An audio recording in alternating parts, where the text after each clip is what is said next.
자, 이번 시간에는 2015년도 가스기능사 동영상 문제 같이 한번 보겠습니다.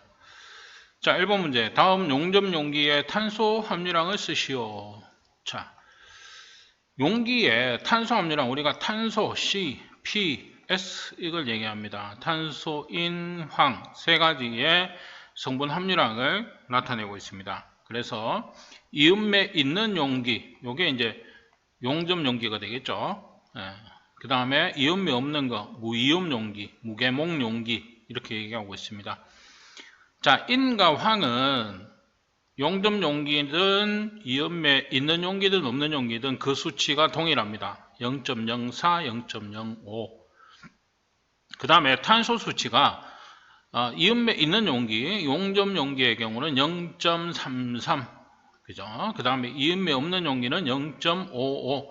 자, 요 탄소 수치만 차이가 있다. 그죠? 그래서 지금 요거는 아세틸렌 용접 용기다. 그죠? 용접 용기의 경우는 우리가 0.33%가 되겠다. 자, 그래서 요 두 개 기억해 두시면 되겠습니다. 자, 다음 장치의 명칭을 쓰시오. 우리 차량 이렇게 앞에 달려 있는 거. 자, 요걸 얘기를 합니다. 자, 요거 같은 경우는 우리가 수소 불꽃 이온화 검출기 FID입니다. FID. 자, FID는 상당히 자주 나온다. 그죠? 왜 그러냐면 FID 자체가 수소 불꽃입니다. 그래서 수소하고 우리가 공기하고, 그죠? 공기하고 불꽃, 연소를 시켜서 불꽃을 만든다는 의미가 되겠죠? 자, 여기에 우리가 시로 성분을 이온화 시킴으로써 그 이온화 정도에 따라서 우리가 검출을 하는데, 뭐 간단하게 설명하면 그렇습니다. 이 가장 큰 특징이 뭐냐 하면 탄화수소의 감도가 가장 좋다 이렇게 얘기합니다. 탄화수소를 검출할 때.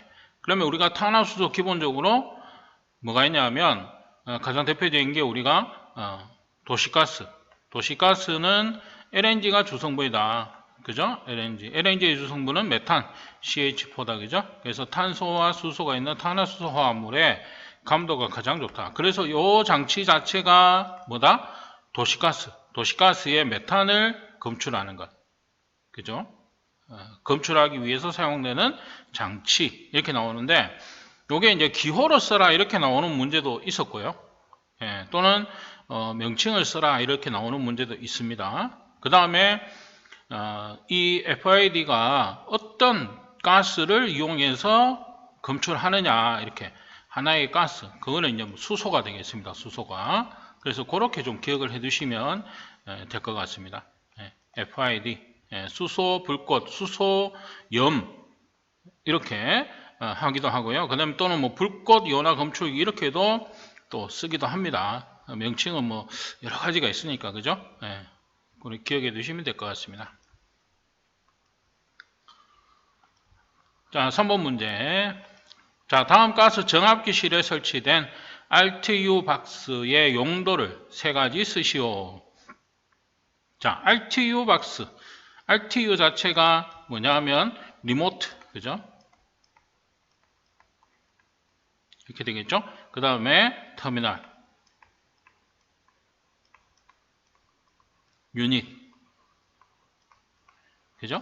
이게 뭐냐면 원격 단말 장치가 되겠습니다. 그래서 정압기실, 그죠? 정압기실 어떤 상황을 얘기를 합니다. 상황이라는 것은 내부의 온도라든지 압력이라든지 그 다음에 가스의 뭐 누설 유무, 자 이런 것들을 상황실로 전송한다. 상황실로 전송을 해서 전송을 함으로써 무인 감시, 그죠? 무인 감시의 기능을 하는 것이 RTU가 되겠습니다. RTU, 그죠? 그래서 이런 박스 형태가 이렇게 있고요. 그죠? 정압기실, 이렇게 이 뒤에 정압기실이 있겠죠. 그죠? 크게. 그걸 얘기를 합니다. 원격 단말 장치. 그 다음에 지금 여기서는 용도를 했으니까 보시는 것처럼 감시 기능, 그죠? 정압기실 이상 상태, 그러니까 압력 상태, 이상 상태 감시하는 기능, 그 다음에 정압기실 출입문 개폐 감시. 그러니까 무인 감시니까 정압기실에 누가 들어오는지, 문이 열려 있는지, 그죠? 이런 것들을 감시하는 기능. 그 다음에 가스 누출 금지 경보 기능, 그죠? 가스 누설, 유무를 금지한다. 그래서 이렇게 용도 세 가지다. 이렇게 쓸 수가 있겠습니다. 그래서 기본적으로 RTU 박스가 뭐냐, 이걸 이제 정확하게 알고 계시면 좀 수월하게 또 쓰실 수가 있겠죠. 예, 일단 이 박스를 보여주고 장치가 무슨 장치냐 이렇게 물어보는 문제도 있습니다. 그죠? 그래서 RTU 박스다. 자, 다음 문제 4번입니다. 다음 장치의 명칭을 쓰시오. 자, 배관 하단에 자 이렇게 고정되어 있는 겁니다. 그죠? 그래서 배관 고정장치. 예. 이건 이제 브라켓트죠. 브라켓트를 얘기하고 실제로 이제 배관 고정장치 우리 기준에 보면 이제 배관을 고정하는 장치 이렇게 나와 있습니다. 그죠? 그래서 배관 고정은 우리가 필기 살 때 보면 뭐가 있었냐면 관경이 13mm 미만일 때는 1m마다 고정장치를 하고요. 13mm 이상 33mm 미만은 2m마다 33mm 이상의 경우는 3m마다 배관 고정장치를 한다 이렇게 되어 있습니다. 그 다음에 100A를 넘어갈 게 100mm를 넘어갈 경우에는 3m 이상으로 할 수가 있는데 그 기준이 어떻게 되냐면 100A의 경우는 8m, 그죠? 그 다음에 150A 10m, 200A 12m 이런 식으로 300A 16m, 400A 19m, 그죠? 그 다음에 500A 22m, 600A 25m까지 기준은 자 이렇게 추가되어 있다. 그래서 고정장치 개수를 구하는 문제 이런 문제도 있을 수 있습니다. 자, 관경이 20mm인데 자 요게 뭐 300m 설치가 되어 있다. 그 다음에 관경 100mm짜리가 200m 설치되어 있다. 브라켓트 배관 고정장치는 몇 개 필요한가 이렇게 나오죠. 관경이 20mm니까 여기에 속한다. 그죠? 그러면 2m마다 고정장치 그러면은 300을 2m로 나누면 150개. 그죠? 그 다음에 관경 100mm니까 8m마다 이렇게 됩니다. 그죠? 그럼 200을 8로 나누어 줘야 되겠죠. 자, 이렇게 하면 뭐 얼마 나오겠죠. 그죠? 제가 계산해가지고 안 해봤는데. 자, 그러면 이제 이렇게 나왔을 때 총 개수가 이제 나오게 됩니다. 그죠? 이런 식으로 개수를 구하는 문제도 나올 수가 있다. 참고해서 이 내용도 조금 정리해 두시면 될 것 같습니다. 자, 다음 문제 보겠습니다. 자, 5번 문제.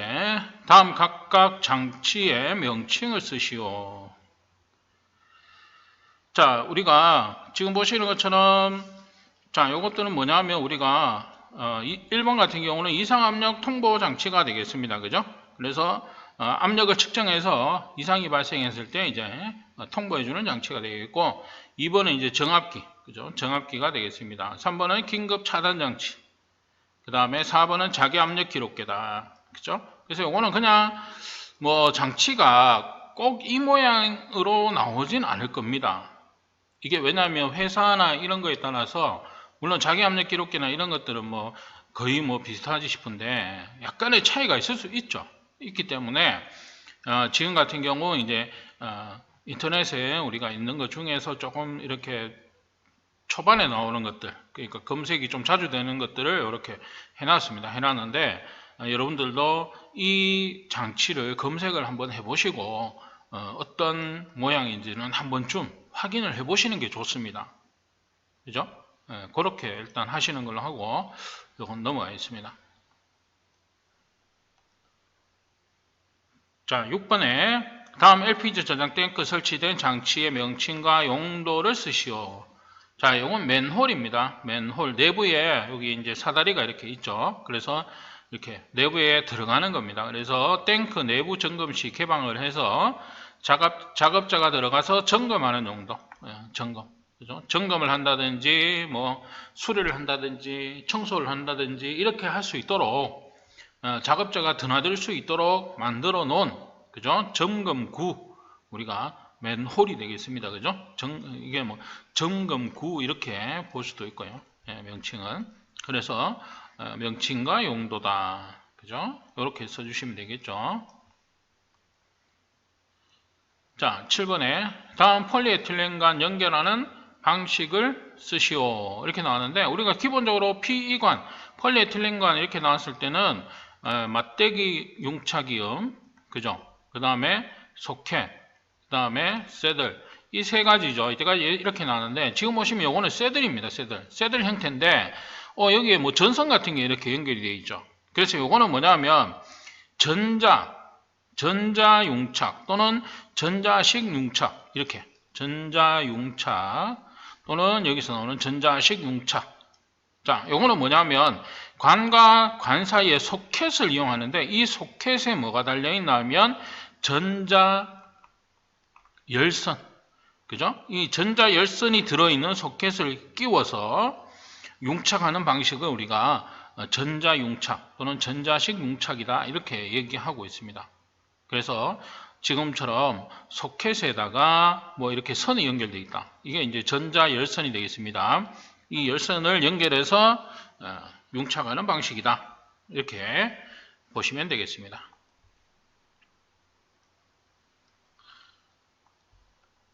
자, 8번에 다음 정학계 명칭을 쓰시오. 나오죠?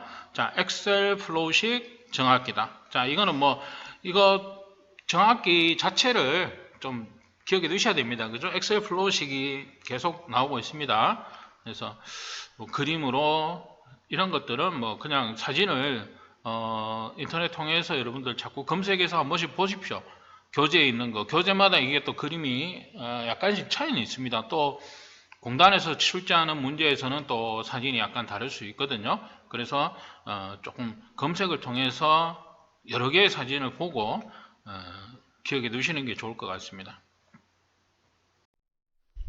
자, 9번에 다음 지하 저장 탱크 콘크리트실의 설계 강도를 쓰시오. 자, 설계 강도가 나오고 있습니다.